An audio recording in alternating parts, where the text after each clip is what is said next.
اعوذ باللہ من الشیطان الرجیم بسم اللہ الرحمن الرحیم رب اشرح لی صدری ویسر لی امری واحلل عقدۃ من لسانی یفقہوا قولی رب زدنی علما اللہم فقہنا فی الدین آمین اللہم صلی علی محمد وعلی آل محمد۔ جیسا کہ آپ سب کو معلوم ہے کہ قرآن کے موتی کی سیریز ہماری چل رہی ہے اور ہم ہر روز ایک پارے سے ایک خوبصورت موتی لیتے ہیں اور اس پر ہماری ڈسکشن ہوتی ہے اور اسی کی ہم ایک طرح سے ترجمہ اور تفسیر پہ بات کرتے ہیں۔ آج ہمارے پاس لیسن نمبر 10 ہے، یعنی ہم نے پارے نمبر 10 سے جو آیت لی ہے اس میں ہم نے ایک موضوع بنایا ہے کہ اس موضوع کو ہم نے نام دیا ہے کہ کوئی مصیبت نہیں آتی مگر اللہ کے اذن سے، کوئی مصیبت نہیں آتی مگر اللہ کے اذن سے۔ سورۃ توبہ آیت نمبر 51۔ قُل لَن يُصِيبَنَا إِلَّا مَا كَتَبَ اللَّهُ لَنَا هُوَ مَوْلَانَا وَعَلَى اللَّهِ فَلْيَتَوَكَّلِ الْمُؤْمِنُونَ۔ کہہ دیجئے ہمیں ہرگز کوئی نقصان نہ پہنچے گا مگر جو اللہ نے ہمارے لیے لکھ دیا وہی ہمارا مولا ہے۔ ایمان والوں کو چاہیے کہ وہ اللہ ہی پر بھروسہ رکھیں۔ دیکھیے کہ کل یعنی کہہ دیجئے لن یصیبنا، ہرگز نہیں پہنچے گا ہمیں، الا مگر ما جو لکھ دیا اللہ نے ہمارے لیے، کیونکہ ہوا مولانا، وہ ہمارا مولا ہے، وعلی اللہ، اور اللہ ہی پر فلیتوکل، پس چاہیے کہ توکل کریں، المومنون، ایمان والے۔ تو دیکھیے کہ دنیا جو ہے نا اللہ تعالیٰ نے امتحان کے لیے بنائی ہے، یہ دیکھنے کے لیے کہ کون اچھے عمل کرتا ہے اور کون اچھے عمل نہیں کرتا۔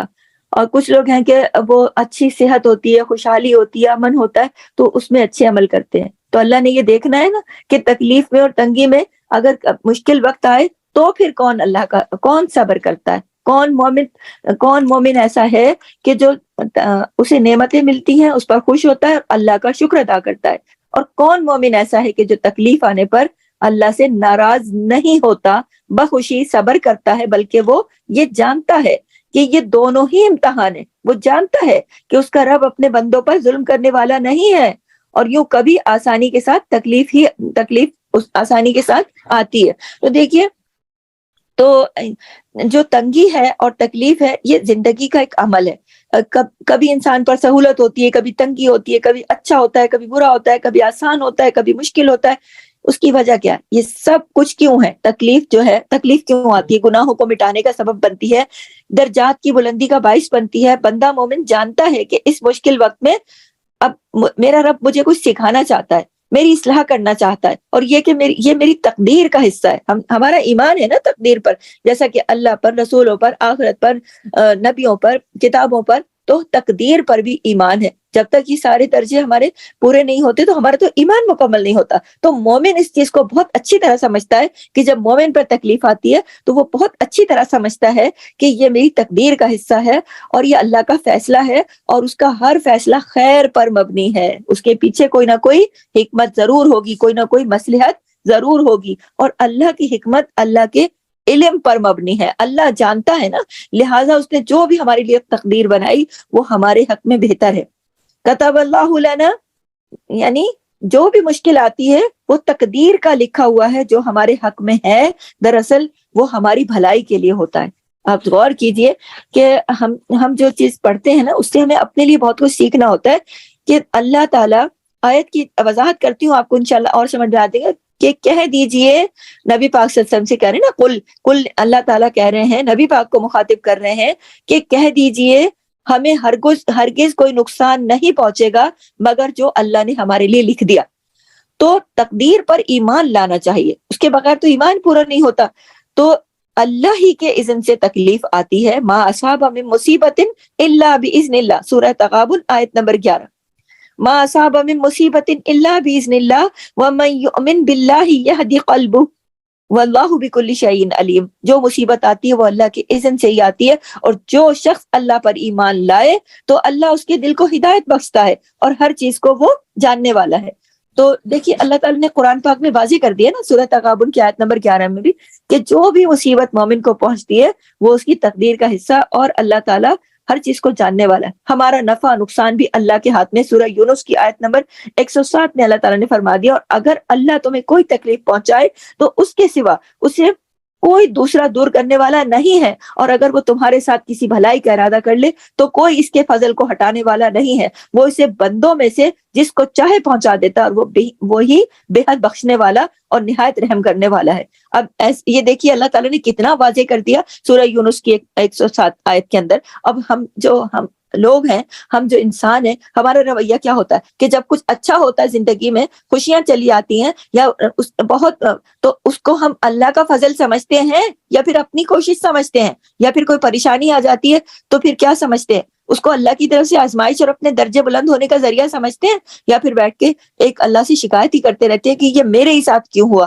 فلاں کے ساتھ تو کیوں نہیں ہوا, فلاں کے وہ تو اتنا اچھا ہے, وہ تو اتنا ایزی ہے, تو میرے ساتھ یہ سب معاملات کیوں ہیں. ہم یہ سوچتے ہیں کہ یہ معاملات اللہ نے ہمارے درجے بلند کرنے کے لیے ہم اللہ تعالیٰ نے لکھے. اور دوسری بات یہ کہ تکلیف پہنچتی ہے تو اس کے مداوے کرنے چل پڑتے ہیں ادھر ادھر لوگوں کے پاس, اس کو ہٹانے کے طریقے کرنے لگ جاتے ہیں کہ کوئی کسی نے یہ بتا دیا ہے, وہاں جا کے بیٹھ جاؤ, وہاں فلاں سے تعویذ لیا, فلاں سے یہ کر لو. تو دیکھیں اگر یہ یقین ہوگا کہ اللہ ہی کو پتا ہے, اگر جیسے میں نے ابھی اس آیت پڑھ کے آپ کو بتایا کہ کوئی تکلیف پہنچے تو اس کے سوا دور کرنے والا کوئی نہیں, چاہے ساری دنیا بھی مل جائے نا, تو اللہ تعالیٰ جب تکلیف دیتا ہے تو پھر کوئی ہٹا نہیں سکتا, اور اللہ ہی سے, یعنی کہ دوسرے لفظوں میں کیا ہونا چاہیے کہ ہمیں اللہ ہی سے مدد مانگنی چاہیے اور اللہ ہی سے گڑگڑانا چاہیے, اللہ ہی کے آگے اپنی پوری جو کہانی ہے وہ اللہ ہی کے آگے رکھنی چاہیے. انشاءاللہ اللہ تعالیٰ ہی اس کا کوئی بہتر حل نکالیں گے.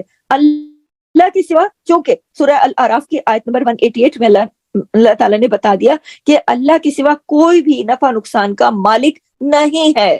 کوئی کتنی بڑی بھی ہستی ہو, وہ اللہ کے سوا لکھ لیجئے, یہ پوائنٹ ہے, زندگی میں کام آنے والی چیز ہے کہ ہر مومن کو یہ یقین کے ساتھ پتہ ہونا چاہیے کہ اللہ کے سوا کوئی بھی دوبارہ زور دے رہی ہوں, کوئی بھی, اور کیجیے گا میری بات پہ, اللہ کے سوا کوئی بھی نفع و نقصان کا مالک نہیں ہے. قُل لَا أَمْلِكُ لِنَفْسِي نَفْعًا وَلَا ضَرًّا إِلَّا مَا شَاءَ اللَّهُ. کہہ دیجئے میں اپنی جان کے لیے نہ کسی نفع کا مالک ہوں اور نہ کسی نقصان کا, مگر جو اللہ چاہے. تو اللہ تعالیٰ نے کتنا واضح تو بتا دیا ہمیں. اور اللہ کے سوا کسی کو نقصان کا مالک سمجھنا یہ بھی سراسر حماقت ہے کہ یہ تو فلاں بندے کی وجہ سے نقصان ہو گیا. نہیں, یہ شرک کی ایک قسم ہے. اس کے لیے دیکھیں اللہ تعالیٰ نے سورہ یونس کی آیت نمبر 106 میں فرمایا, اور اللہ کو چھوڑ کر اس چیز کو مت پکارو جو نہ تمہیں فائدہ دے اور نہ ہی تمہیں نقصان پہنچائے, پھر اگر تم نے ایسا کیا تو یقیناً تم اس وقت ظالموں میں سے ہوگے. استغفر اللہ. آپ یہ دیکھیے کہ کتنا واضح اللہ تعالیٰ نے بتا دیا کہ اللہ کے سوا نفع کے لیے بھی یا نقصان سے بچنے کے لیے بھی کسی دوسرے کو پکارنے والا ظالم ہوگا, یعنی اپنی جان پہ ظلم کر رہا ہے نا. دیکھیں پوری دنیا بھی مل کر اگر نفع پہنچانا چاہے نا تو اللہ کے حکم کے بغیر ایسا کر نہیں سکتی. اس طرح اگر ہمارے سب لوگ مل کر ہمیں کوئی نقصان دینا چاہے نا تو وہ ہمیں نقصان دے نہیں سکتے مگر اللہ چاہے تو. عبداللہ بن عباس رضی اللہ تعالیٰ عنہ سے روایت ہے کہ نبی صلی اللہ علیہ وسلم نے فرمایا, جان رکھو کہ اگر ساری امت مل کر بھی تمہیں نفع پہنچانا چاہے تو وہ تمہیں نفع نہیں پہنچا سکتی سوائے اس کے جو اللہ نے تمہارے لیے لکھ دیا, اور اگر وہ سارے مل کر تمہیں نقصان پہنچانا چاہے تو تمہیں نقصان نہیں پہنچا سکتے سوائے اس کے کہ جو اللہ نے لکھ دیا. مسند احمد سے روایت ہے. اور یہ دیکھیں کہ یہ ایک بہت بڑی حقیقت ہے جس کی مثال ہمیں ہسٹری سے ملتی ہے کہ سعید بن جبیر حجاج نے جب انہیں بلایا کہ میں تمہیں قتل کر دوں گا تو وہ مسکرا دیے, کہنے لگے اگر میری موت میں میرا نفع نقصان تو میرے ہاتھ میں نہیں, میرے اللہ کے ہاتھ میں, اللہ پہ چھوڑتا ہوں, آپ کے ہاتھ میں تھوڑی نا ہے, تو آپ میرا کچھ نہیں بگاڑ سکتے. دیکھیں کہ اتنے ہمارے اسلاف میں ایسے لوگ گزرے ہیں کہ جو ایک شخص کو سزائے موت دینے کے لیے بلایا جا رہا ہے اور وہ یہ کہہ رہے ہیں کہ میری زندگی, میری موت, میرا اچھا برا میرے رب کے ہاتھ میں ہے, تم تھوڑی نہ دے رہے ہو. میرے رب کے ہاتھ میں، تم میرا کیا بگاڑ سکتے ہو بھلا؟ تو حقیقت یہ ہے کہ وہ ان کا کچھ بھی بگاڑ نہیں سکا تھا پھر. تو اسی طرح آپ یہ دیکھیے، حضرت ابراہیم علیہ السلام کو جب آگ میں پھینکا گیا، لیکن آگ اللہ کے حکم سے ٹھنڈی ہو گئی. اب پوری بستی نے مل کر آگ جلائی تھی، وہ آپ کو پتا ہے نا سورہ ابراہیم کے اندر، کہ جب انہوں نے ان کے بتوں کو توڑا تو انہوں نے غصے میں شیطان کے کہنے سے جا کے آگ جلائی، پوری بستی لکڑی لائی اور اتنا بڑا الاؤ جلایا، اور ابراہیم علیہ السلام کو اٹھا کے اس پہ پھینکنے کا ارادہ کیا، اور پھینک دیا، اور اللہ کے حکم سے وہ جلا نہیں پائے. پوری بستی مل کر بھی ابراہیم کا ایک بال بھی بیکا نہ کر سکی، کیونکہ اللہ نے آگ کو حکم دیا ٹھنڈی ہو جا. اور آگ جو تھی، آگ تو اللہ کے حکم سے جلاتی ہے نا. آپ یہ دیکھیے کہ اگر آگ کو بھی اللہ کا حکم ہے کہ جلو اور چیزوں کو جلاؤ، تو اللہ تعالیٰ کے حکم سے آگ جلاتی ہے. اگر آگ کو اللہ حکم دے دے کہ ٹھنڈی ہو جا، تو پھر وہ بھی کسی کو جلا نہیں سکتی. ابراہیم علیہ السلام کو تو آگ سلامتی والی بن گئی تھی. پھر اسی طرح خالد بن ولید، جو کہ تقریباً 100 کے قریب جنگوں میں شریک ہو چکے تھے، وہ کہتے تھے میرے جسم پر ایک بالش جگہ بھی ایسی نہیں ہے کہ جہاں کسی تیر، تلوار یا نیزے کا نشان نہ ہو. اتنے زخموں کے نشان تھے، لیکن ان کو موت کہاں آئی؟ اپنے گھر کے بستر پہ موت آئی. تو وہ کہتے تھے کہ بزدلوں کو میرا پیغام پہنچا دو کہ موت سے نہ ڈریں، کیونکہ میں اتنی جنگوں میں حصہ لے چکا ہوں، مگر میری موت جو ہے وہ میدان جنگ میں شہادت نہیں ہوئی، بلکہ مجھے موت گھر کے بستر پر آئی. تو یہ یقین ہے کہ اگر یہ یقین انسان کو ہو جائے نا کہ موت بھی اللہ ہی کے اذن سے ہے، بیماری بھی اللہ کے اذن سے، اسی طرح خوشحالی جو ہے، خوشی جو ہے، اچھا وقت جو ہے، یہ بھی اللہ کے اذن سے ہے، یہ بھی اسی نے دیا ہے. تو پھر انسان کے اندر کا جو دباؤ ہے، خوف ہے، غم ہے، پریشانی ہے، وہ دور ہو جاتا ہے، اور ہر حال میں انسان جو ہے وہ چین سے رہتا ہے، وہ امن سے جیتا ہے، وہ سکون سے رہتا ہے. تو ایک مومن کی زندگی چین سے ہونی چاہیے. یہ جو لوگ کہتے ہیں نا مجھے بہت ڈپریشن ہے، مجھے بہت ٹینشن ہے، یہ دیکھیں کہ وہ کیا اللہ کی تقدیر پر یقین نہیں رکھتے لوگ؟ کیوں اپنے اوپر اس طرح کی باتیں کرتے ہیں؟ تو جس مومن تو ہر وقت اللہ سے راضی ہے، اور مومن تو مطمئن ہے. مومن کو پتا ہے میرا رب میرے لیے فیصلے کرتا ہے، اور اچھے ہی فیصلے کرتا ہے. تو انسان کو وہی پہنچتا ہے جو تقدیر میں لکھا ہوا ہے. اللہ کے فیصلے بہت پہلے لکھے جا چکے ہیں. عبداللہ بن عمرو بن عاص رضی اللہ تعالیٰ عنہ سے روایت ہے کہ وہ کہتے ہیں میں نے رسول صلی اللہ علیہ وسلم کو فرماتے ہوئے سنا کہ اللہ نے آسمان و زمین کی تخلیق سے 50,000 سال پہلے مخلوقات کی تقدیریں لکھ دی تھی، اور اللہ کا عرش پہلے پانی پر تھا. صحیح مسلم سے روایت ہے. اور رسول صلی اللہ علیہ وسلم نے فرمایا اللہ تعالیٰ نے سب سے پہلے قلم پیدا کیا، اور اسے مستقبل میں ہونے والی ہر چیز کو لکھنے کا حکم دیا. میں آپ کو بھی اکثر کہتی ہوتی نا کہ علم کو قلم سے محفوظ کرو. تو یاد آیا کہ اللہ نے قلم کو پہلے پیدا کیا اور سارے لوگوں کا مستقبل لکھا. اور اللہ تعالیٰ نے دیکھیں کہ قرآن پاک میں بھی اللہ تعالیٰ نے جا بجا اس بات کی طرف ہماری توجہ دلائی کہ کوئی مصیبت نہ زمین پر نہیں پہنچتی اور نہ تمہاری جانوں پر، مگر وہ ایک کتاب میں لکھی ہوئی ہے. کون سی کتاب؟ لوح محفوظ میں جو کتاب ہے، اس سے پہلے کہ ہم اسے پیدا کریں. یقیناً یہ اللہ پر بہت آسان ہے، تاکہ تم نہ اس پر غم کرو جو تمہارے ہاتھ سے نکل جائے، اور نہ ہی اس پر اکڑ جاؤ کہ جو تمہیں عطا فرمائے. اور اللہ کسی تکبر کرنے والے، بہت فخر کرنے والے سے محبت نہیں کرتا. یہ قرآن کی آیت کا ترجمہ بتا رہی ہوں آپ کو، کہ دیکھیں کہ اگر کچھ اچھا ہو گیا تو پھر اس پہ فخر کرنے لگا، اکڑنے لگ گیا کہ او ہو جی میں نے تو بڑا تیر مارا، یہ تو میری طاقت سے ہو رہا ہے، یہ تو میری قوت سے ہو رہا ہے، یہ تو سب میں نے کمایا، میں نے بنایا، میں نے یہ کیا، میں نے نہیں، وہ تقدیر میں لکھا تھا. اور اگر برا ہو جائے تو اس پہ رونا دھونا ڈال دینا، اور اس پہ دوسروں پہ ڈال دینا، اور ادھر بھاگنا شروع کر دینا، ادھر بھاگنا شروع کر دینا، کسی نے اس کا پتہ بتایا ادھر جاؤ تمہارے غم ادھر سے دور ہو جائیں گے. نہیں، سب کچھ اللہ کے پاس ہے. اور تکبر جو کرتے ہیں نا لوگ اپنے، جو اللہ تعالیٰ ان کے ہاتھ سب کچھ اچھا کر دیتا ہے، اور وہ سمجھتے ہیں کہ یہ تو میری محنت کوشش کا نتیجہ ہے، اترانے لگ جاتے ہیں، فخر کرنے لگ جاتے ہیں. تو اس سے یہ سبق ملتا ہے کہ انسان کو جب کوئی نعمت ملے تو اس پر اتنا زیادہ اترائے نہیں، کیونکہ اس پر اللہ کا فضل ہوا.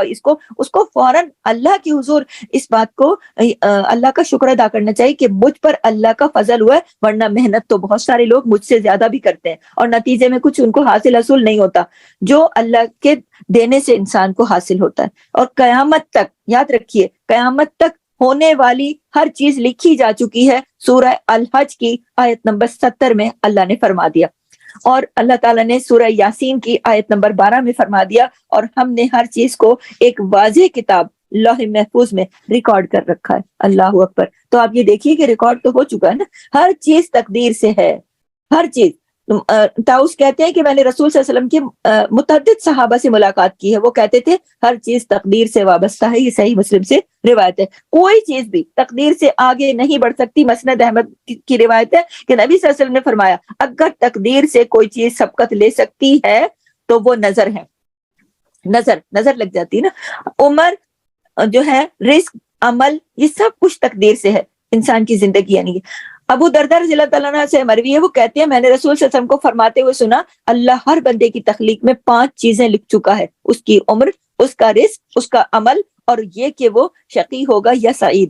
تو بعض لوگ یہ باتیں سنتے ہیں نا, پڑھتے ہیں, تو وہ کیا سمجھتے ہیں, وہ کہتے ہیں جب سب کچھ تو لکھا ہوا ہے تو پھر ہمیں کچھ کرنے کی ضرورت نہیں. اس کا مطلب یہ نہیں ہے. اللہ کو تو یہ پتا تھا, اللہ کو یہ پتا تھا نا, اس کا نام تقدیر ہے, کیونکہ اللہ آگے کی ساری خبر رکھتے تھے, اس کا نام تقدیر ہے. یہ نہیں کہ اللہ تعالیٰ نے لکھ دیا کہ تم جا کے یہ کرنا, تم یہ کرنا. نہیں, اللہ کو یہ پتا تھا کہ تم جا کے یہ کرو گے اور تم یہ اس کی کوشش کرو گے.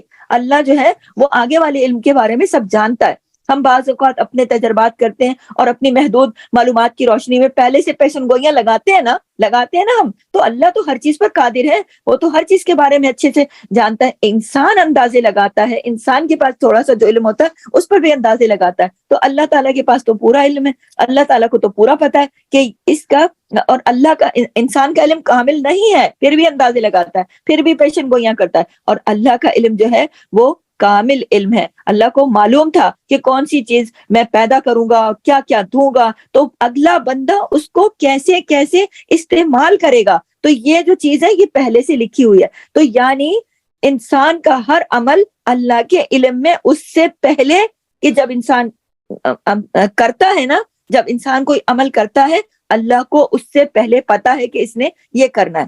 تو ہم بعض اوقات کہتے ہیں نا ہم کہ جیسے اگر اللہ کو پتا تھا تو وہ روک لیتا. نہیں, اللہ کو یہ پتا تھا کہ اس نے یہ کرنا ہے.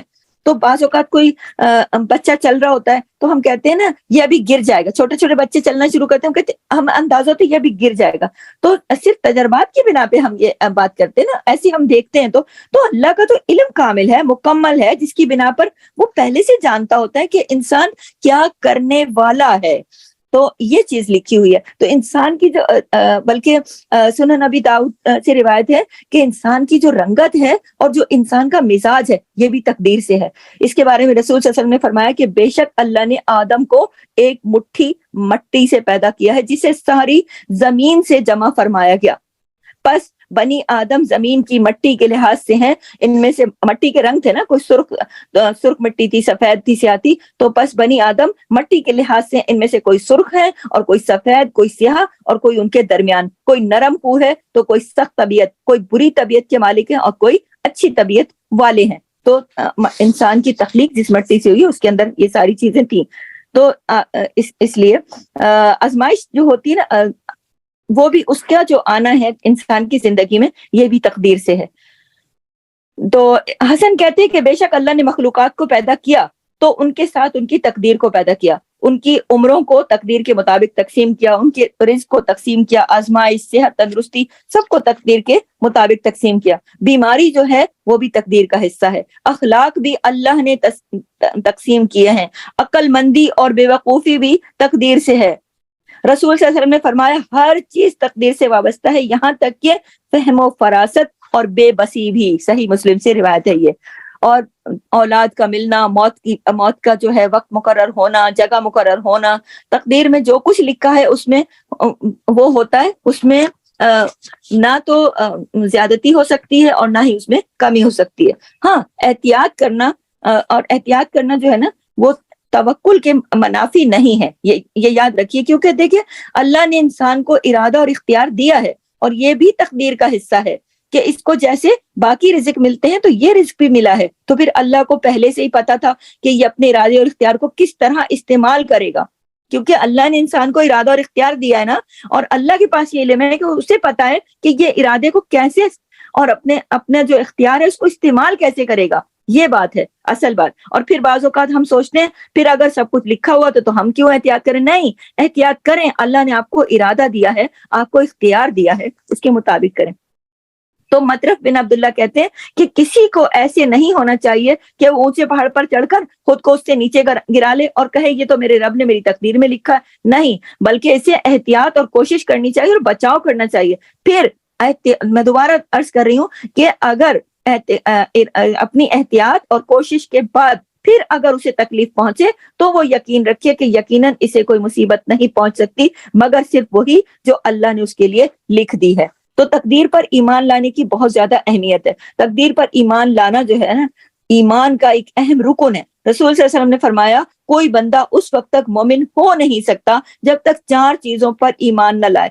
اس بات کی گواہی دے دے کہ اللہ کے سوا کوئی عبادت کے لائق نہیں، اور بے شک میں محمد صلی اللہ علیہ وسلم اللہ کا آخری رسول ہوں، اس نے مجھے حق کے ساتھ بھیجا ہے، موت پر ایمان لائے، موت کے بعد دوبارہ زندہ ہونے پر، اور تقدیر پر ایمان لائے۔ یہ نبی کریم نے فرما دیا کہ جب تک ان ساری باتوں پر ایمان نہیں ہوگا ایمان مکمل نہیں ہوتا۔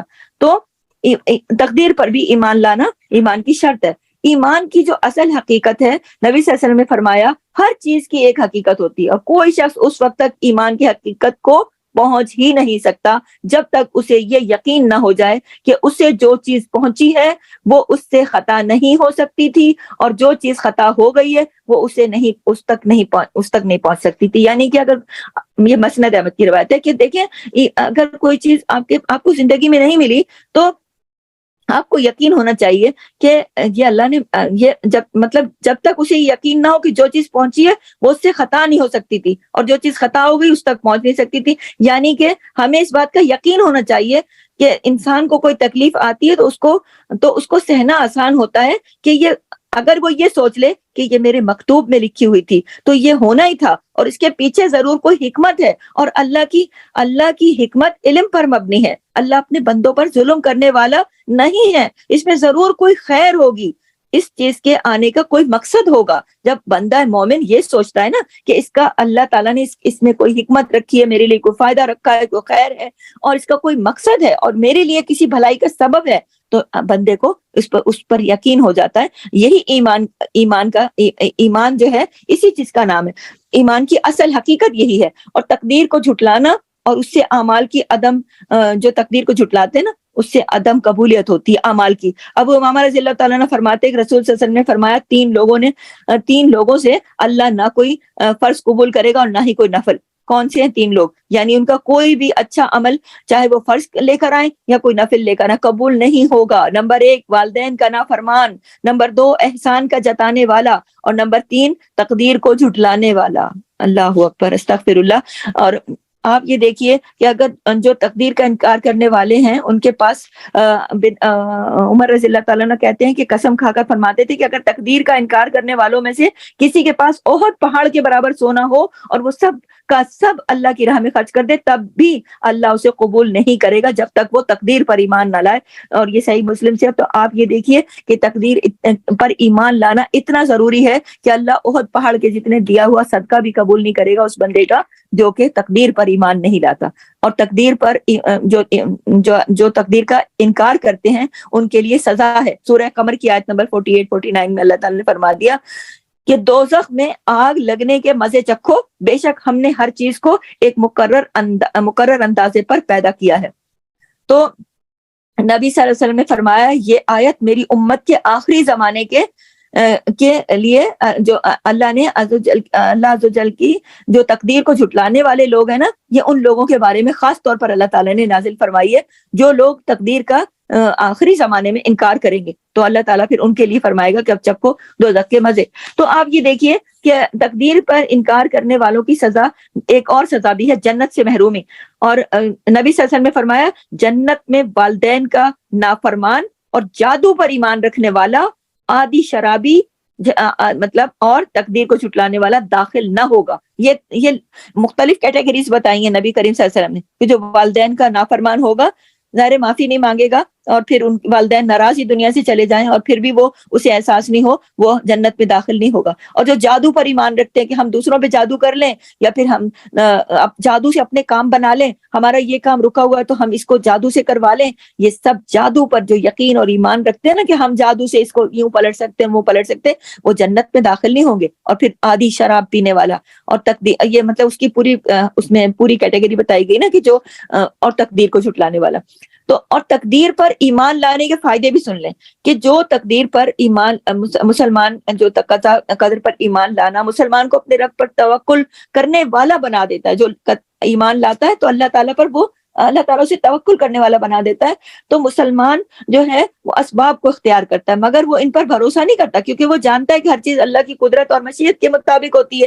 یہ بات مسلمان کے دل کو مطمئن کرتی ہے اور نفس کو پرسکون کرتی ہے کہ وہ جانتا ہے کہ اللہ نے میری تقدیر میں جو مقرر کیا وہ لازمی بات ہے، وہ ہو کر رہے گا. اور وہ اپنے مطلوب سے محروم ہو جاتا ہے نا اگر جب تو وہ غمگین نہیں ہوتا کیونکہ اسے پتا ہے کہ جو کچھ واقع ہوتا ہے وہ اس سے ڈرتا نہیں ہے. وہ نفس انسانی میں ایمان جو ہے اور بھی زیادہ گہرا ہو جاتا ہے اور وہ شرک سے پاک ہو جاتا ہے کیونکہ وہ سمجھتا ہے کہ یہ سب کچھ میرے رب کی طرف سے. بس تقدیر جو ہے نا ایمان لانے کا مطلب یہ ہے کہ اس پر کہ جو کچھ اس کائنات میں ہو رہا ہے وہ ایک اللہ کی طرف سے ہو رہا ہے اور اس اللہ کا کوئی شریک نہیں.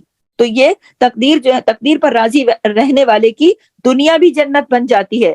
ابن قیم رحمہ اللہ علیہ کہتے ہیں اللہ کی تقدیر پر راضی ہونا اللہ کا بہت بڑا دروازہ ہے اور دنیا کی جنت ہے اور عبادت گزاروں کی آرام گاہ ہے اور شوق رکھنے والوں کی آنکھوں کی ٹھنڈک ہے. اور جو اپنے دل کو تقدیر پر راضی کرنے کے ساتھ ساتھ بھر لیتا ہے اللہ اس کے دل کو بے نیازی اور امن سے بھر دیتا ہے اور اس کو اپنی محبت کے لیے خالی کر دیتا ہے. اللہ اکبر. اور اللہ اس کی طرف متوجہ ہو جاتا ہے اور وہ شخص اپنے رب پر ہی توکل کرتا ہے اور جس سے اللہ کے ساتھ راضی ہونے میں سے کوئی حصہ چھوٹ جاتا ہے اس کا دل اس کے برعکس چیزوں سے بھر جاتا ہے یعنی دوسری چیزوں سے. اور جس چیز میں بھی اس کی خوش نصیبی فلاح ہوتی ہے پھر وہ اس سے پھر جاتا ہے. تو آپ یہ دیکھیے کہ تقدیر پر راضی ہونے والے کے لیے ایک دنیا بھی جنت بن جاتی ہے. تقدیر پر راضی رہنے میں راحت ہے، کشادگی ہے.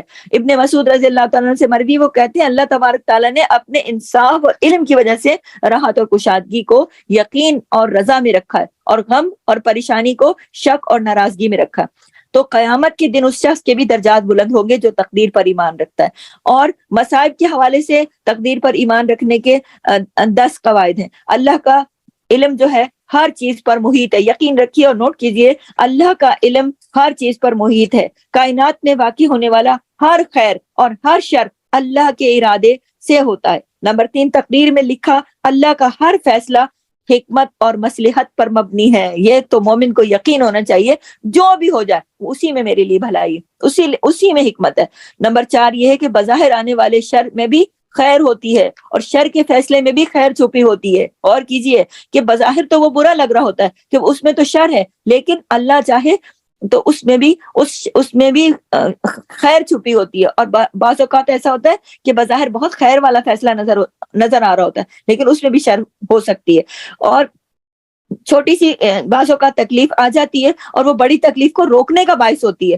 تو ہمیں نہیں پتا ہوتا، ہم تو لوگ تو مطلب کرتے رہتے ہیں نا، جزا فضا کرتے رہتے ہیں، یہ تکلیف کیوں آ گئی. انسان کو یہ بھی یاد رکھنا چاہیے کہ تقدیر کے اندر شر نہیں ہے، وہ ہماری نسبت سے مقدور یعنی جس کی نسبت سے تقدیر نافذ ہوتی ہے اس کی نسبت سے شر شروع ہوتا ہے. اللہ کا ہر فیصلہ خیر پر مبنی ہے. انسانوں پر جب مصیبت آتی ہے نا تو وہ ان کے حق میں خیر ہوتی ہے. یہ لکھ کے رکھیے اپنے پاس کہ انسانوں پر جب بھی مصیبت آتی ہے وہ ان کے حق میں خیر ہوتی ہے اور ان کو جب خیر ملتی ہے تو وہ ان کے حق میں خیر ہوتی ہے. مصائب انسان کے حق میں شر ہوتے ہیں، اس سے تکلیف محسوس ہوتی ہے لیکن اللہ کے فعل میں وہ شر شمار نہیں ہوتے. تو وہ اللہ تعالیٰ تو اس لیے کر رہا ہے نا کہ اس سے درجے بلند کرے گا. تو کسی چیز کا ایک رخ ہمیں برا محسوس ہوتا ہے لیکن دوسرے اعتبار سے دوسرے رخ سے اس کا دوسرا جو چہرہ ہے وہ ہمارے لیے اچھا ہی ہوتا ہے. یہ یاد رکھیے. اور اللہ، میں نے ابھی آپ کو جو قواعد بتا رہی تھی نمبر 4 پہ میں نے تھوڑی ڈیٹیل کر دی. 5 پہ اپنے پاس نوٹ کیجئے کہ اللہ جو چاہتا ہے کرتا ہے اس لیے کہ وہ مالک ہے. اللہ کسی پر ظلم نہیں کرتا. اور اللہ تعالیٰ نمبر 6 ہے کہ اللہ ظلم بالکل بھی نہیں کرتا کسی پر. سورہ کہف کی آیت نمبر 49 میں اللہ نے کہا تیرا رب کسی پر ظلم نہیں کرتا. تو اللہ تعالیٰ نے تو خود بتایا قرآن پاک میں. اور نمبر 7 پر ہے کہ اللہ تعالیٰ بہت رحم کرنے والا ہے. نمبر 8 ہے اللہ کے اسماء کے علاوہ ہر چیز مخلوق ہے، یعنی اللہ کے ناموں کے علاوہ ہر چیز. اللہ خالق کل شیء، یعنی کہہ دیجیے اللہ ہر چیز کو پیدا کرنے والا ہے.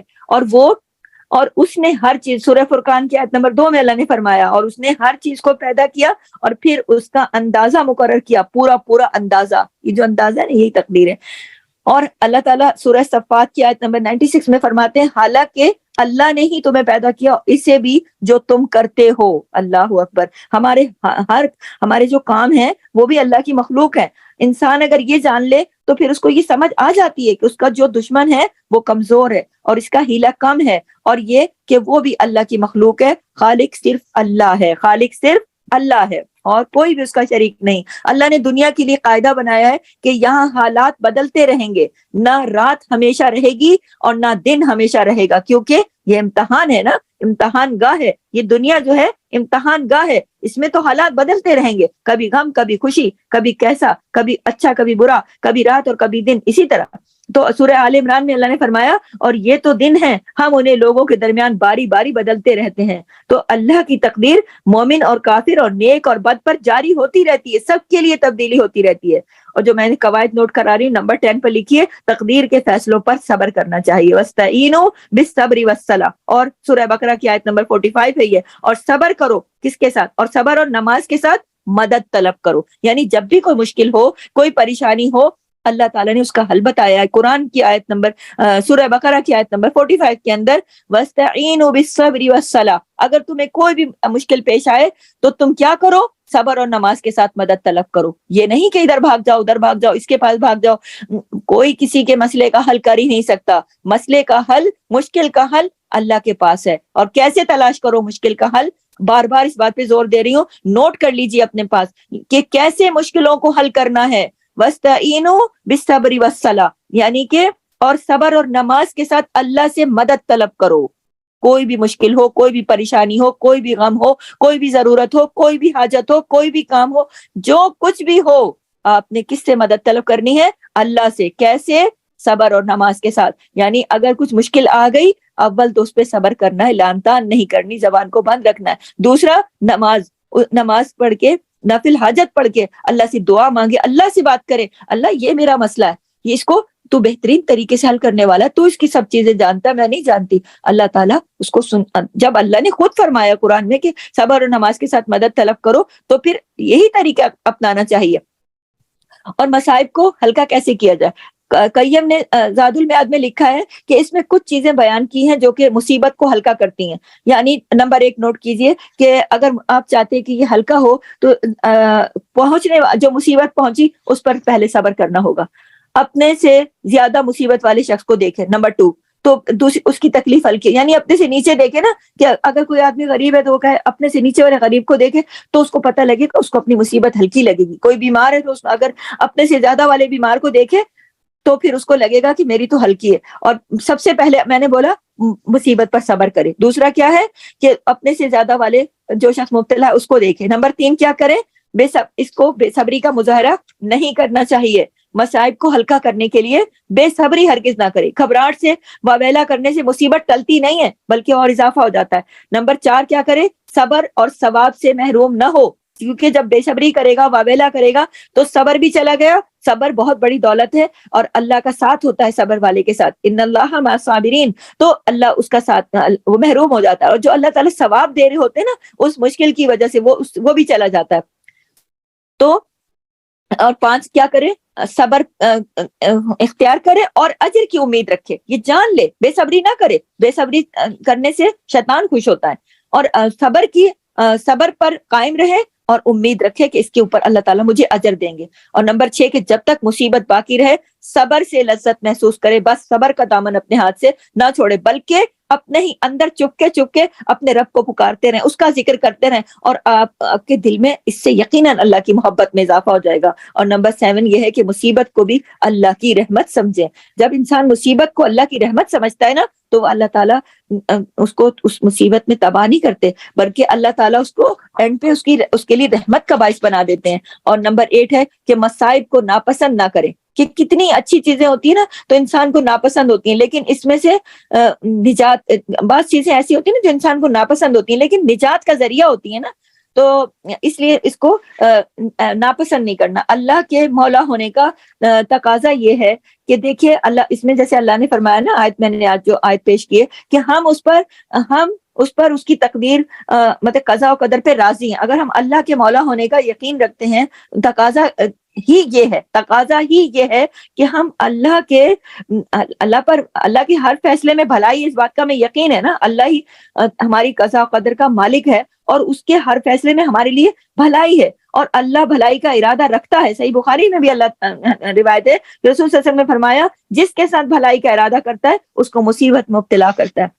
تو آپ یہ دیکھیے کہ اور ہمارے معاشرے میں کیا ہوتا ہے، جو بیچارہ مصیبت میں مبتلا ہوتا ہے لوگ اس کی طرف انگلیاں اٹھاتے ہیں، ہاں جی عمل اچھے نہیں تھے، کام ہی ایسے تھے اس کے۔ کوئی بیچارہ بہت نیک بندہ بیمار ہو جاتا ہے، لوگ کہتے ہیں بھائی بہت نیک تھا، اب دیکھو موت سے پہلے اتنا بیمار پڑا، اتنا عاجز پڑا ہے، پتہ نہیں کون سے گناہ ہو گئے۔ تو آپ نے یہ ہم نے اور آپ نے مطلب یہ یاد رکھنا ہے کہ اللہ اگر مصیبت میں مبتلا کر دے کسی میں تو یقیناً اللہ اس کے ساتھ بھی بھلائی کا ارادہ رکھتا ہے۔ مصیبت میں انسان کے لیے کتنی بہتریاں ہوتی ہیں۔ سورہ النور میں آیت نمبر 11 میں اللہ نے فرمایا تم اسے اپنے لیے برا مت سمجھو بلکہ یہ تمہارے لیے بہت بہتر ہے۔ تو دیکھیے اگر ہر بندہ اپنے دل میں یہ سوچ لے نا، اس کو اپنا غم نہ لگے، کیونکہ اگر ماں کہتی ہے، بچہ کہتا ہے میں نے آگ کو پکڑنا ہے، بڑی خوبصورت ہے، اسے پتا ہے جل جائے گا، ماں اس کو جانے نہیں دیتی، ہاتھ پکڑ لیتی ہے۔ تو اسی لیے اللہ تعالیٰ اگر کسی مشکل میں ڈالتے ہیں تو ہمیں اس کا بہت بڑا اجر دینا چاہتے ہیں، کچھ اس کا فائدہ دینا چاہتے ہیں۔ اگر مومن اس بات کا یقین کر لینا تو اس کو کوئی مصیبت نہیں لگے گی۔ مومن کے لیے صحیح مسلم سے روایت ہے کہ مومن کے لیے ہر حال میں خیر ہوتی ہے۔ یہ رسول صلی اللہ علیہ وسلم نے فرمایا ہے کہ مومن کا معاملہ بھی عجیب ہے، اس کے لیے ہر بات میں بھلائی ہے اور اس کے سوا کچھ نہیں۔ یعنی کوئی تکلیف ہو، بیماری ہو، ہاری ہو، دکھ ہو، غم ہو، مصیبت ہو، کوئی بے روزگاری ہو، کوئی بچی کا رشتہ نہیں ہو رہا، ہزار چیزیں ہوتی ہیں انسان کی زندگی میں، اور مومن کے لیے اللہ تعالیٰ نے ہر حال میں خیر لکھی ہے اگر وہ اللہ تعالیٰ پر ایمان رکھتا ہے، تقدیر پر ایمان رکھتا ہے۔ تو وَعَلَى اللَّهِ فَلْيَتَوَكَّلُ الْمُؤْمِنُونَ، ایمان والوں کو چاہیے کہ وہ اللہ ہی پر بھروسہ رکھیں، مومنوں کو اللہ ہی پر بھروسہ کرنا چاہیے، اللہ ہی پر توکل کرنا چاہیے، کیونکہ جو اللہ پر بھروسہ کرتا ہے وہ کبھی بھی نامراد نہیں ہوتا۔ نوٹ کیجئے گا، وہ نامراد کبھی بھی نہیں ہوگا۔ نامراد یعنی کہ اس کی مراد پوری ایسا نہیں ہے کہ پوری نہ ہو، اس کی مراد تو پوری ہوگی جو اللہ پر ایمان رکھتا ہے، جو اللہ پر بھروسہ رکھتا ہے، جو اللہ پر توکل کرتا ہے کوئی بھی حالات ہو۔ توکل کیا ہے اصل میں؟ کیا ہے؟ کسی بھی کام میں کسی اور پر اعتماد نہیں کرنا، اور اس کو کسی اور کو بیچ میں وکیل نہیں بنانا، یعنی کسی بھی کام میں اللہ ہی پر بھروسہ رکھنا۔ اللہ پر توکل کرنے والا وہ شخص ہے جو جانتا ہے کہ اللہ کے جو کام ہے، جو رزق اور کام کا ذمہ دار، ہر چیز کا ذمہ جو ہے وہ اللہ کے پاس ہے، تو اور قدرت اللہ کے پاس ہے، تو انسان صرف اسی کی طرف مائل ہوتا ہے اور کسی اور پر بھروسہ نہیں کرتا، کسی اور پر بھروسہ جو نہیں کرتا، اور ہر حال میں اللہ ہی سے جڑا رہتا ہے، ہر حال میں اپنا خالق و مالک اسے جانتا ہے، اسے پکارتا ہے، اس پر بھروسہ کرتا ہے، تو وہ اس کو کبھی اکیلا نہیں چھوڑتا۔ پھر قرآن میں 12 توکل کی تعلیم دی گئی ہے۔ سورہ مزمل کی آیت نمبر 9 میں اللہ تعالیٰ نے فرمایا مشرق و مغرب کا رب ہے، اس کے سوا کوئی معبود نہیں، سو اس کو کارساز بناؤ۔ دیکھیے کہ اللہ تعالیٰ نے آپ کو اور مجھے سمجھانے کے لیے کتنی اچھی طرح بتا دیا کہ مشرق سے مغرب تک، یعنی ایک سمت سے دوسری سمت تک کوئی بھی اس کے سوا معبود نہیں ہے۔ ایسا کوئی بندہ ہے نہیں کہ جس کی عبادت کی جائے، ایسی کوئی ہستی ہے نہیں کہ جس کی عبادت کی جائے۔ عبادت کس کی جائے گی؟ اللہ کی۔ دعا کس سے مانگی جائے گی؟ اللہ سے۔ بھروسہ کس پہ کیا جائے گا؟ اللہ پہ۔ مشکل ہوگی کس کو پکاریں گے؟ اللہ سے۔ کبھی بھی کسی بھی حال میں اللہ کو پکارنا نہیں چھوڑنا، کیونکہ اللہ نے قرآن کی آیت نمبر اس آیت کو جسے سورہ مزمل کی آیت نمبر 9 میں نے بتایا کہ مشرق و مغرب کا رب اللہ ہے، تو بیچ میں کیا بات، اس میں تو کوئی جگہ چھٹی نہیں نا۔ مشرق کی ایک حد سے لے کر مغرب کی دوسری حد تک کا مالک اللہ، اس کے اندر جو کچھ ہے وہ اللہ کا ہے، وہ اللہ ہی کے فیصلوں سے چلتا ہے۔ تو پھر ہمیں کس کو پکارنا چاہیے؟ ہمیں کس پر بھروسہ کرنا چاہیے؟ ہمیں کس پر توکل کرنا چاہیے؟ اللہ پر نا۔ اور توکل کے فائدے ہیں، توکل کے فائدے ہیں۔ سورہ آل عمران کی آیت نمبر 159 میں ہمیں پتہ چلتا ہے کہ توکل کا فائدہ یہ ہے کہ اللہ کی محبت ملتی ہے۔ اللہ نے فرمایا بے شک اللہ بھروسہ کرنے والوں کو پسند فرماتا ہے۔ ہم سب یہ چاہتے ہیں نا کہ اللہ ہمیں پسند کرے، اللہ پہ بھروسہ کرے، اللہ آپ کو اور مجھے پسند کرنے لگے گا۔ اللہ کافی ہو جاتا ہے ان لوگوں کے لیے جو اللہ پر بھروسہ کرتے ہیں، توکل کرتے ہیں۔ اللہ نے قرآن پاک کی سورہ طلاق کی آیت نمبر 3 میں فرمایا اور جو کوئی اللہ پر بھروسہ کرے تو وہ اسے کافی ہے۔ سورہ نساء کی آیت نمبر 81 میں فرمایا اور جو اللہ پر بھروسہ کرو اللہ ہی وکیل ہے۔ تو آپ یہ دیکھیے کہ اللہ تعالیٰ نے جہاں بجا قرآن پاک میں اس بات کی طرف ہماری توجہ دلائی کہ ہم اللہ تعالیٰ کے اللہ پر بھروسہ رکھیں، اللہ پہ توکل رکھیں، اللہ کو پکاریں۔ اب دیکھیے کہ جو کمزور ایمان والے لوگ ہوتے ہیں وہ پھر کیا کرتے ہیں، آپ کے سامنے ہی ہے پورا ماحول اور معاشرہ، میں اس ڈیٹیل میں نہیں جاؤں گی، وہ خود ایک الگ سے ٹاپک ہے۔ لیکن دیکھیں توکل کے فائدے، اللہ کی محبت ملتی ہے، اللہ کافی ہو جاتا ہے، اللہ وکیل ہو جاتا ہے، اور کیا ہے انسان کے ہم اور غم جو ہے وہ دور ہو جاتے ہیں، اللہ کے علاوہ کسی اور کی مدد کی پھر ضرورت بھی نہیں رہتی۔ جو اللہ پہ توکل کرتے ہیں، توکل کرنے والوں کو اللہ کی مدد ضرور پہنچتی ہے، لکھ کے رکھیں اپنے پاس، کبھی مایوس نہ ہو کہ مجھے یہ مسئلہ ہے، نہیں، مسئلہ حل ہوگا، انشاءاللہ ضرور ہوگا۔ دشمن جو ہے وہ نقصان نہیں پہنچا سکتا اس شخص کو جس کا توکل اللہ پر ہو، اور مسائل حل ہو جاتے ہیں اور مشکلات ضرور دور ہوتی ہیں، اور توکل کرنے والوں پر شیطان کا کوئی زور نہیں چلتا۔ جو توکل نہیں کرتا شیطان اس کے دماغ میں 10 طرح کے وسوسے ڈالتا ہے، لیکن توکل جو انسان کرتا ہے اللہ تعالیٰ اس کو، وہ توکل والا انسان جو ہوتا ہے اللہ اس کو بہادر بنا دیتا ہے، اللہ کے سوا اس کے دل سے ہر چیز کا ڈر نکل جاتا ہے، اس کے دل میں کسی کا ڈر نہیں رہتا، کوئی خوف نہیں رہتا، توہمات، بدشگونی سب ختم ہو جاتی ہیں، انسان سے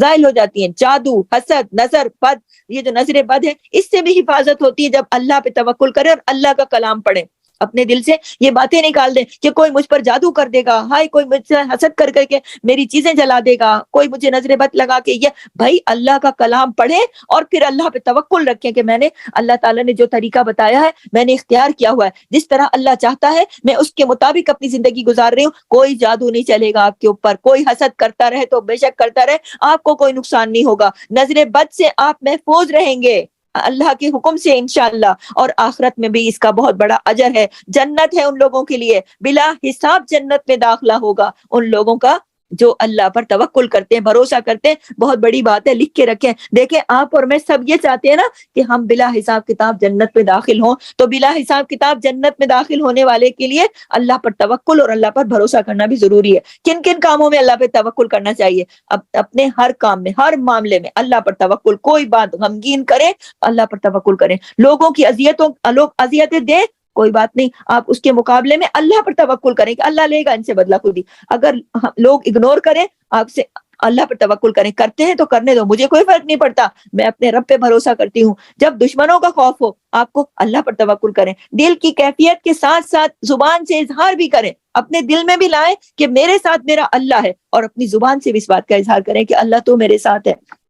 دشمن کے سامنے بھی اللہ پر توکل کریں، اللہ پہ توکل کا اظہار کریں، کتنی بڑی مصیبت آ جائے، کتنی بڑی پریشانی آ جائے، کتنا بڑا دشمن آ جائے، کتنے برے حالات ہو جائیں، کچھ بھی ہو جائے، آپ نے اللہ پر سے توکل نہیں ہٹانا، اللہ ہی پر توکل کرنا ہے۔ بدشگونی ہونے پر بھی اللہ پر توکل کریں، دجال کے مقابلے میں بھی اللہ پر توکل کریں، ہر طرح کے مسئلے ہم سوچتے ہیں نا کہ ہم وہ جو ہم سنتے ہیں کہ بھئی دجال کا فتنہ ہوگا، یہ ہوگا، وہ اللہ پر توکل مانگے، توکل اللہ پہ توکل کریں، اللہ سے توکل کرتے ہوئے دعائیں مانگے، یہ ہتھیار ہے، دعا مومن کا ہتھیار ہے نا، تو تمام معاملات اللہ کے سپرد کر دینے چاہیے اور اللہ ہی پہ بھروسہ رکھنا چاہیے اور اللہ پر توکل کرتے ہوئے اللہ سے دعا مانگنی چاہیے، مصیبت کی سختی سے بھی پناہ مانگنی چاہیے اللہ تعالیٰ سے، اللہ کے فیصلوں پر راضی ہونے کی بھی دعا مانگنی چاہیے، اور مصیبت کے وقت اللہ سے خیر کی دعا کرنی چاہیے کہ انا للہ و انا الیہ راجعون، اللہم اجرنی فی مصیبتی واخلف لی خیرا منہا۔ صحیح مسلم میں ہے کہ بے شک ہم اللہ کے لیے ہیں اور ہم اسی کی طرف لوٹائے جائیں گے، اے اللہ مجھے میری مصیبت میں اجر دے اور مجھے اس کا بہترین نعم البدل عطا فرما، تو اللہ اس کو اس سے بہتر عطا فرما دے گا۔ تو مصیبت پر جو میں آپ کو اکثر کرنے کے کام بتاتی ہوں، تو یہ ضرور اپنے پاس نوٹ کیجئے کہ مصیبت پہنچنے پر اللہ کی طرف رجوع کرنا ہے، کوئی بھی مصیبت ہو، کسی بھی قسم کی، بڑی چھوٹی، کسی بھی قسم کی، اس پر آپ کو اگر پہنچے تو اللہ سے رجوع کرنا ہے، جیسا کہ پیچھے بتا چکی ہوں، صبر اور صلات کے ساتھ، صبر اور نماز کے ساتھ۔ مصیبت پہنچنے پر عقیدہ یہ رکھنا چاہیے کہ یہ اللہ ہی کی طرف سے آئی ہے اور اللہ ہی اس مصیبت سے ہمیں باہر نکالیں گے، اور اس بات پر یقین رکھنا ہے کہ جو پہنچا ہے وہ ٹل نہیں سکتا تھا، بعض اوقات لوگ کہتے ہیں نا، بعض اوقات کوئی بندہ کہیں جاتا ہے، کسی کام سے کوئی ایکسیڈنٹ ہو جاتا ہے یا کچھ ایسا ہو جاتا ہے، لوگ باتیں ارے نہ جاتا تو اچھا تھا، بچ جاتا. بچ کیسے جاتا؟ اس کی تقدیر میں لکھا تھا، اس کی موت کی جگہ وہاں لکھ دی تھی اللہ تعالیٰ نے، وہ اٹل فیصلہ تھا، وہ ہونا تھا. تو اس طرح کی باتیں. بعض لوگ کہتے ہیں فلاں کو یہ بیماری ہو گئی، اگر یہ بیماری نہ ہوتی وہ تو بڑے صحت مند تھے، وہ تو بچ جاتے. بھائی وہ کیسے بچ جاتے؟ ان کی تقدیر میں اس بیماری کے ساتھ موت لکھی تھی، ان کے ساتھ اس سفر میں وہ موت لکھی تھی. کسی کے ساتھ کوئی فائدہ ہے تو لوگ اپنے اوپر لے لیتے ہیں کہ میں نے تو میں نے وہ یہ کام کیا نا، یہاں تک پہنچا تو یہ حاصل کیا. نہیں، وہ آپ کی تقدیر کا حصہ تھا. ہاں، کوششیں انسان کرتا رہے، دعائیں کرتا رہے اور اللہ پر بھروسہ اور توکل کرتا رہے. اللہ تعالیٰ اس کا ہر کام بنا دیتے ہیں جو اللہ پر بھروسہ کرتا ہے، جو اللہ پر توکل کرتا ہے. اور یہ ایمان کی علامت ہے اور جنت میں بلا حساب کتاب داخل ہونے کا ذریعہ ہے. اللہ تعالیٰ آپ کو اور مجھے اللہ کے فیصلوں پر، تقدیر پر راضی رہنے والا بنائے اور ہماری تقدیر کے آنے والے سارے غموں کو اے اللہ، دکھوں کو، پریشانیوں کو راحتوں میں بدل ڈال. ہماری تقدیروں کے آنے والے ہر غم کو راحتوں میں، خوشیوں میں بدل ڈال. ہمارے لیے آسانیاں کر دے، ہم پر کوئی مصیبت اور مشکل آنے سے پہلے ہی خوشیوں میں بدل ڈال. دعائیں مانگے اپنے لیے بھی اور اپنے والدین کے لیے بھی اور اپنے بچوں کے لیے بھی، اور اسی دعا کے ساتھ کہ اللہ تعالیٰ ہمیں اپنے آپ پر توکل کرنے والا بنائے اور اللہ تعالیٰ پر ہم بھروسہ کریں. اور ہم بھروسہ کرتے ہیں، ہم توکل کرتے ہیں. اللہ تعالیٰ ہمارے بھروسے اور توکل کو ہمیشہ ہمارے ہر عمل میں ہمارا توکل اور بھروسہ قائم رکھے. آمین ثم آمین. سبحانک اللہم و بحمدک، نشہد ان لا الہ الا انت، نستغفرک و نتوب الیک. السلام علیکم و رحمۃ اللہ وبرکاتہ. جزاک اللہ خیر.